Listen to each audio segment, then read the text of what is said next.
Welcome on in, everybody, to another edition here of the Auburn Undercover podcast on the Auburn Undercover YouTube channel. Nathan King here, joined with Jason Caldwell. Day one of Auburn, am I allowed to call it fall camp?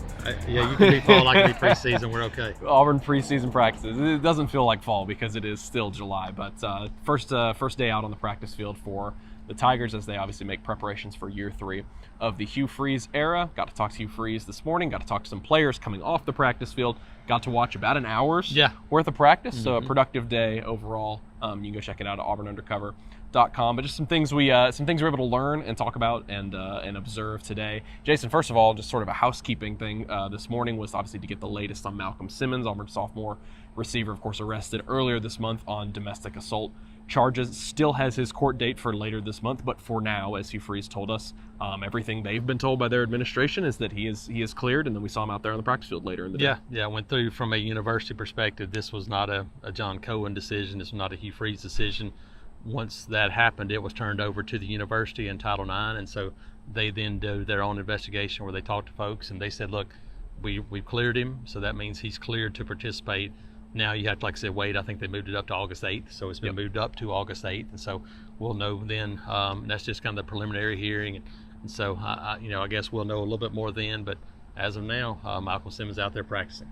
We could dive in. We could spend an hour here diving into every little nitty gritty piece. But at the end of the day, it is just day one of practice. So I would, even on our practice notes on our website, obviously you sort of caution not to read too much into to any one thing. But when you look at this group overall, I think something that I came away thinking now, Jason, is that with Malcolm Simmons in the fold, with Xavier Chaplin back at left tackle, with Connor Liu back in the mix at center, this offense feels as close to full strength as it's been in a while. With the exception, we'll make a couple injury notes here. Jeremiah Cobb fractured his finger, was in a non-contact jersey today. And then we talked with Champ Anthony after practice. He sat out some drills, saw him just still kind of limited, not wearing a non-contact jersey. But overall, Jason, this is as healthy, much healthier practices than when we were here in the spring, and it was like 10 or 12 starters on both sides of the ball were out. Yeah, and maybe Jeremiah Cobb was out there running around doing some things. And it's just like, hey, he's got a little brace on his finger. The one interesting one was Hugh Freeze said, look, Darrell Robinson's going to be limited, and he wasn't. He was out there full bore all day, looked really good, and so I thought that was a positive. But pretty healthy team starting out practices, and as you now move forward, you start getting a little bit deeper in. You'll have some nicks and bumps and bruises. That's just football, but pretty good group to start out with.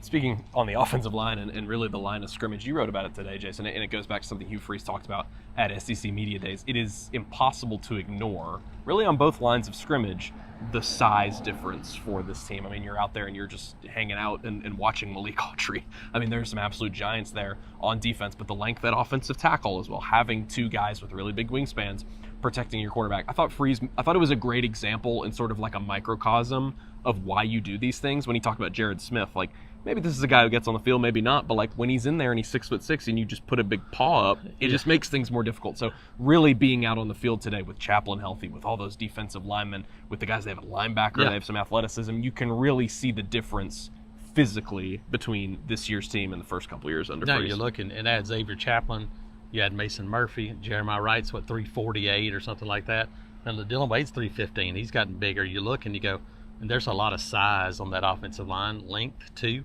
on both sides. But Jared Smith kind of gets it. Malik Autry gets it. But even Jordan Crawford is a guy that has size and girth. And he mentioned the word girth. And so you look and go, you have those kind of guys too. And moving around, when I watched lines of scrimmage guys today, and there's no pads, there's none of those things. Yeah. James Ash was a guy that jumped out to me. The FAMU transfer. He's fast. Looking at him, big physical guy. Hugh Freeze came by and talked to us for a few minutes and said, look, he's got heavy hands. That's a really good trait for a defensive lineman.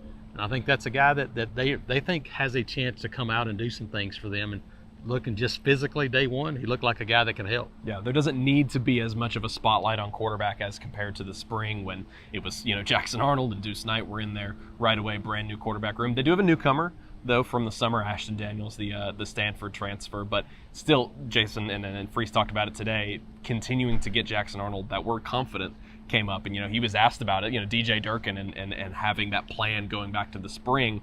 I feel like, maybe take it easy is a bit lack of a better Correct. phrase, but I think it's more so you look at this group working in conjunction as a coaching staff to ensure, I thought Freeze put it a good way, you don't want to run out there and have plays that are unproductive. Correct. Because then they're unproductive for both sides of the ball. The defense gets a false sense of security. The offense isn't learning anything. All of that to say the confidence of a guy like Jackson Arnold continuing to run this offense at a high level, we've talked about all offseason. You hate to boil it down to one player, but it's going to be really important for him to continue to develop this preseason. Yeah, we got Malik hanging out behind us.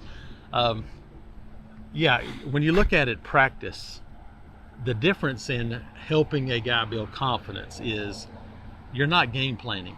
So when you snap the ball on offense, you're not game planning for the defense. You're running set things. Well, if you're not allowed and can't adjust on offense, and they're throwing things at you on defense that you're not prepared for or you haven't practiced, then that's not doing anybody any good. I think so. That's what you're talking about.